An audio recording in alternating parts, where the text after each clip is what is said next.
Hello everyone. So I hope everyone is safe at their home. Okay. So today we are going to see chapter number 2 of secretarial practice, that is SP, and the name is Source of Corporate Finance. Yes. So previously we have already seen what is finance, what is corporate. Okay. So now here we are going to see what do you mean by cooperative finance sources. Okay.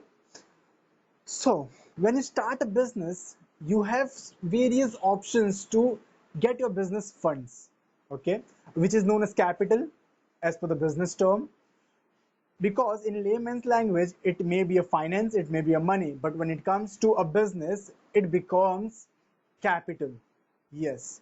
So, there are two parts in this, and first we will just see what is the first part and then the second one. The first part is owned capital. Yes. Owned capital means what? Owned capital means the thing which is ours, already ours. Okay. So, in business term, it can be a share or an retained earning. Now, what do you mean by retained earning? Okay. You might have heard about players getting retained in IPL matches, IPL teams. Okay, so what is that? That is simply a player which was already there in their team has been retained for the future league. Yes, in the similar manner, also the players who already played for that team are going to play for the next season. So we can relate that with our chapter because the profit which company makes, for example, let's take this is 2020-21. Okay. In previous year, in 1920, a company had made a profit of 10 lakh rupees, and actually we should distribute them to the shareholders as a dividend, right? Because shareholders are the real owners and they are entitled to get that dividend. But the management of the company decides to retain certain portion of that profit within the company and not to distribute to the shareholders. Yeah. So, suppose the management decided only 5 lakh rupees has to be distributed amongst the shareholder and the remaining 5 lakh will still be with the company. Why? Why will the shareholder agree for that? Yes, because the shareholders are the owner, and if the management convince them that we need certain funds for the future plan or the future goals, or we have certain plans regarding expansion, so we will require that money. And better than asking the entire money for bank, why not we use our money a bit and also we can take a loan? That will be a good combination, a capital structure. So the amount which is kept aside for the future benefit is known as retained earning. So you tell whether it belongs to shareholder or anyone else. It belongs to shareholder. Yes. So here also that retained earning comes under owned capital. So along with shares, the retained earning is the owned capital. Okay. So this was a small part of owned capital. Now, what do you mean by borrowed capital? A borrowed capital means begging to someone else. Just for example, just take that feeling. At least you will remember that. Begging to someone else for the finance, for the funds you have to put in a business and you don't have that.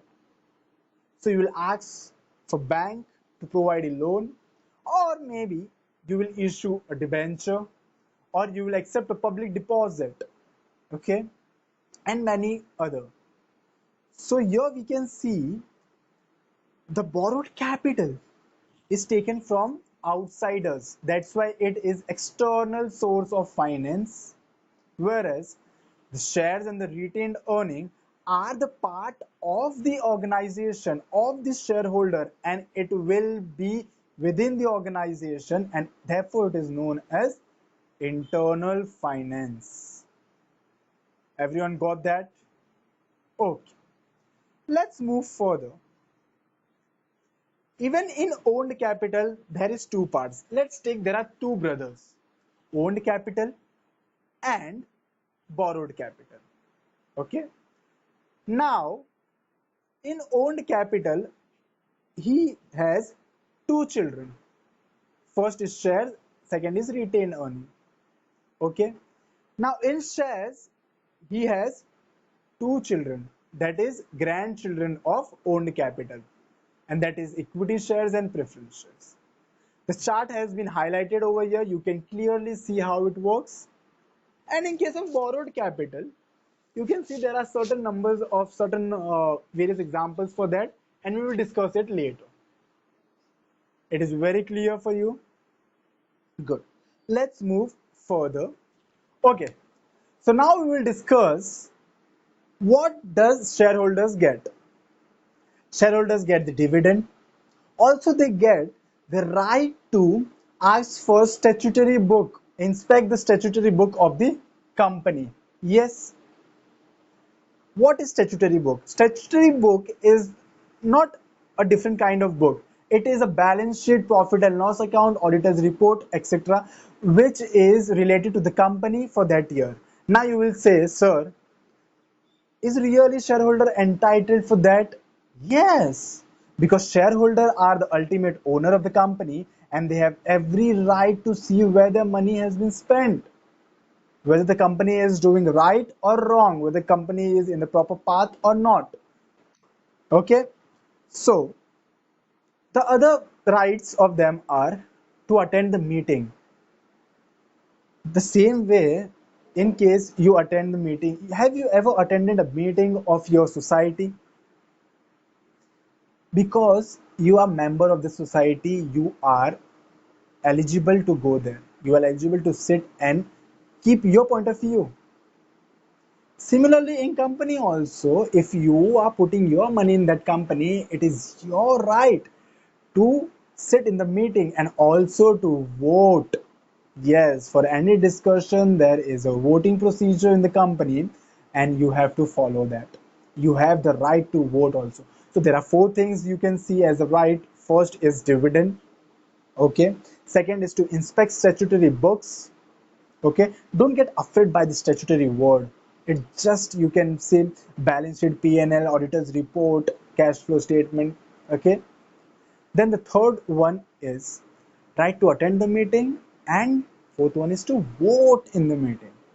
These are the rights of the shareholder. Now we will see where is the definition of shares. As per the Companies Act 2013, okay, section 2 subsection 84 defines a share as share means a share in the share capital of a company and includes stock. Yes, it is very easy. Again, we'll see, and I will just relate it with something else which you all love to eat. Yes, let's see. Share means a share in the share capital of a company and a stock. Share means a share in the share capital of a company and stock. Don't get confused. So here we go with your cake. Yes, a birthday cake. Okay, if you have 1 kg of birthday cake in front of you, are you going to eat that all? No. So, a piece of a cake is the piece of the cake of the birthday boy. Yes, simple. The birthday boy is the company. Piece of cake is a share capital. Overall cake is a share capital, and the piece of cake is a share. Everyone gets that? Okay. So everyone has the piece of a cake. It is a unit of an overall cake, okay, of that birthday boy. Similarly, share is a share of a share capital of the company and stock. Very easy to understand. Section 2, subsection 84 of the Companies Act 1956, which was now 2013. Yes. Okay. Let's see the features of shares. What do you mean by share? Share is the smallest part of the share capital of a company. Yes, piece of a cake is the smallest part of the overall cake.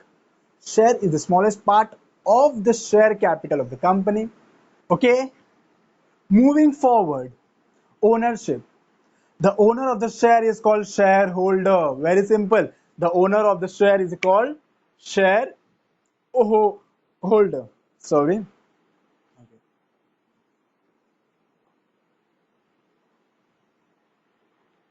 Third one is distinctive. Now, don't go by word distinctive. It is easy. You don't have to take any tension for that.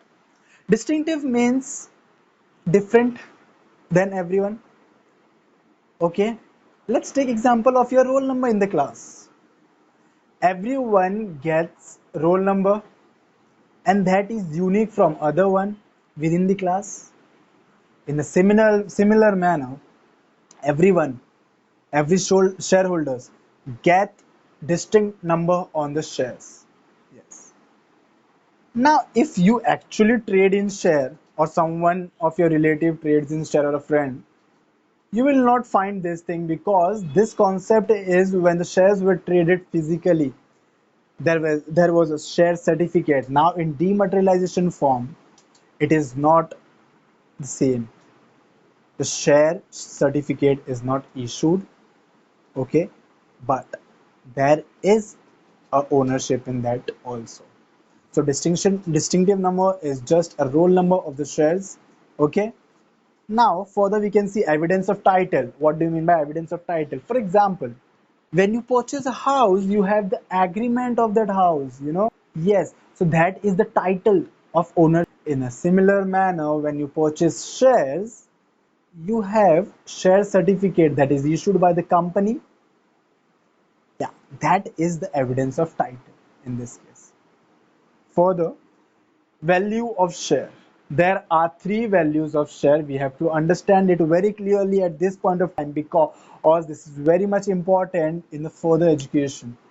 People get confused if their concepts are not clear. The very first one, face value of share. Now, face value. That means it is written on the face, kind of. Let's see. When when you are born, okay. So the normal procedure is that you have to get the birth certificate from municipality. Now for that, your parents keep some name so that it will be reflected in the birth certificate. Yeah, and that is the official name. Like that name is to be printed in every certificate, in school admissions, etc., etc. But apart from that name, you all have other names also. Maybe a pet name or friend's name. People have different names in different groups. Yes. So the face value is the name kept by the parents. Okay. The face value is the name kept by the parents. Now, it will not change. It will always be that only. The next one is issue price. Issue price is what? Issue price is the price on which the company sells that share. On which the company sell their shares to others, to the shareholder, future shareholders. Okay. And the market price is the price which is reflected on the share market. The value of that share in the market, that is called market price. Okay. So the face value will always remain the same. Issue price will differ. Market price will differ. There are three types: face value, issue price, market value. Further, we can see the rights. Rights which I have already told you. First one is to receive the dividend. Second one is to inspect the statutory book. Third one is to attend the meeting. And the fourth one is to vote for any decision. Income. What is the income of shareholders? Dividend. Yes, dividend is the income of shareholder. Major income is dividend. Okay. It is the net profit of the company and therefore for as a given to the shareholder it is known as dividend. Transferability. Can one person transfer to the other person the shares to the other person? Depends. If it is of a public company which is traded in the share market or anywhere else, okay, so in that case it is transferable without any permission. But in case of private company, if only four people are there, four shareholders are there, okay, with 25% each, they cannot trade that without, okay, they have to take the permission of other shareholders. Then property of shareholder. Shareholder is a movable property, very easy. And the last one is kinds of share.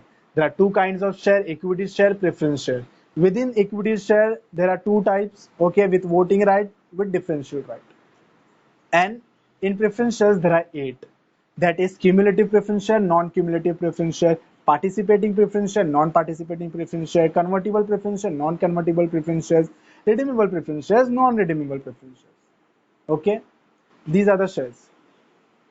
Okay, so thank you so much for watching this lecture. In case of any query, you can freely contact us, and also for the admission, you can contact our department, admin department, for the admission. Okay, thank you once again.